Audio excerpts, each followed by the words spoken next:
Hola, hola, bienvenidos al episodio continuación de la historia de Israel. En el anterior les platiqué que después de muchos años de lucha se logra la conquista de la tierra de Canaán por los israelitas. Pero ellos se dividieron en 12 tribus y Dios eligió a líderes llamados jueces para conducirlas. Se organizaron bajo la autoridad de reyes, ya que el pueblo exigió a Dios un rey por medio del profeta Samuel. Y Saúl llega a ser el primer rey de Israel, quien no fue fiel a Dios y en lugar de arrepentirse, se pasa la vida persiguiendo a David para matarlo. David, quien era un joven obediente a Dios y sería el futuro rey. Dios hizo ungir a David, quien era fiel a él, y fue un gran rey de Israel. Logró unificar toda la nación. Pero David también le falla a Dios, y sin embargo, en su arrepentimiento le pide perdón. Ustedes pueden encontrar en la Biblia salmos y alabanzas que hablan de ese arrepentimiento. Después, Salomón, hijo de David, le sucede en el trono y fue el rey que le pide a Dios sabiduría y además le construye un gran templo, el Templo de Jerusalén. Vean cómo este pueblo se parece mucho a la humanidad de todos los tiempos, que cuando oramos más pareciera que le exigimos a Dios y luego le fallamos. Ojalá y nos pareciéramos un poquito al rey David, que arrepentido pide perdón a Dios. Dios le perdona y de su descendencia nacerá Jesucristo, Hijo único de Dios.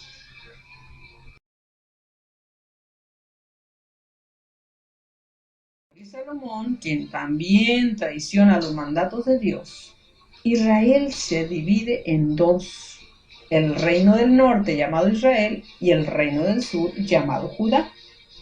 Los reinos quedan en manos de los grandes imperios vecinos, y es aquí donde aparecieron los profetas que invitan al pueblo a la conversión.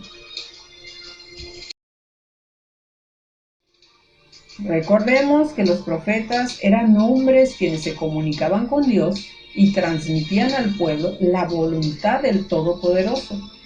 Pero el pueblo seguía fallándole a Dios y el reino de Israel terminó siendo destruido por los asirios.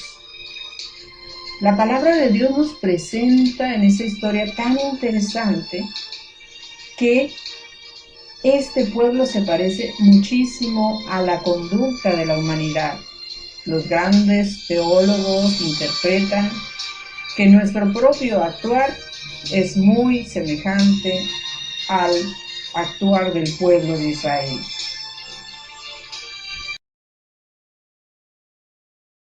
Todos los israelitas fueron deportados a Nínive. Luego el reino de Judá fue invadido y destruido por el imperio de Babilonia, y allí fueron también deportados todos los judíos.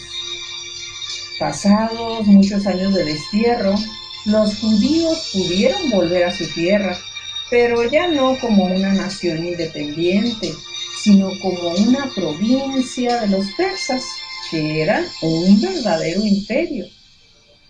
Nehemías y Esdras, quienes eran sacerdotes, trabajaron en la reconstrucción de la ciudad y del templo. Gracias a ellos, todos volvieron a leer el libro de la ley, que para nosotros es como la Biblia. ¿Se fijan?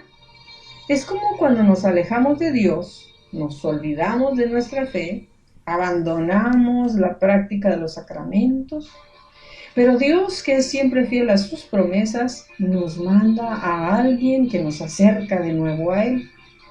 Así, continuando con la historia, el imperio persa fue derrotado por Alejandro Magno y todos quedaron en poder de los griegos.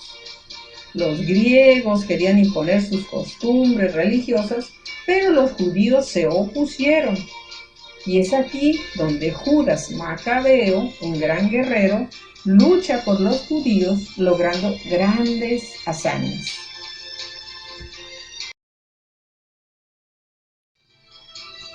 Finalmente, quienes arrebataron a los griegos sus dominios fueron los romanos y construyeron un imperio que se extendió a lo largo de todo el mundo.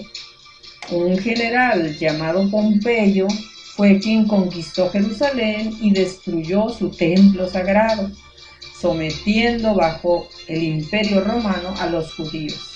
Y una vez más, los judíos ya no eran independientes.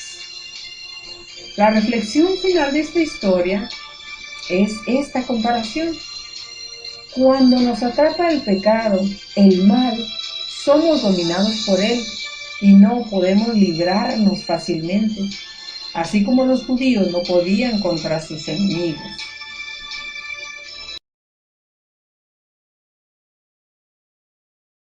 Parece el gran acontecimiento de la historia de salvación, que es el nacimiento de Jesús o de Dios el Salvador. Dios envía a su único Hijo a salvar al mundo. Ahora sí comprendemos por qué los judíos no aceptaron ni aceptan aún a nuestro Señor Jesucristo, ya que ellos esperan un guerrero que cobrara venganza por todo lo que le habían hecho los enemigos al pueblo judío. Pero en el siguiente podcast hablaré de la misión de Jesús como Salvador, no solo del pueblo elegido, sino del mundo entero, quien no vino a rescatar al pueblo de Israel con espada y escudo, como en la guerra violenta, sino a toda la humanidad, enseñando que lo que importa es salvar el alma para la vida eterna, y no el cuerpo para ganar riquezas materiales y poder sobre los demás.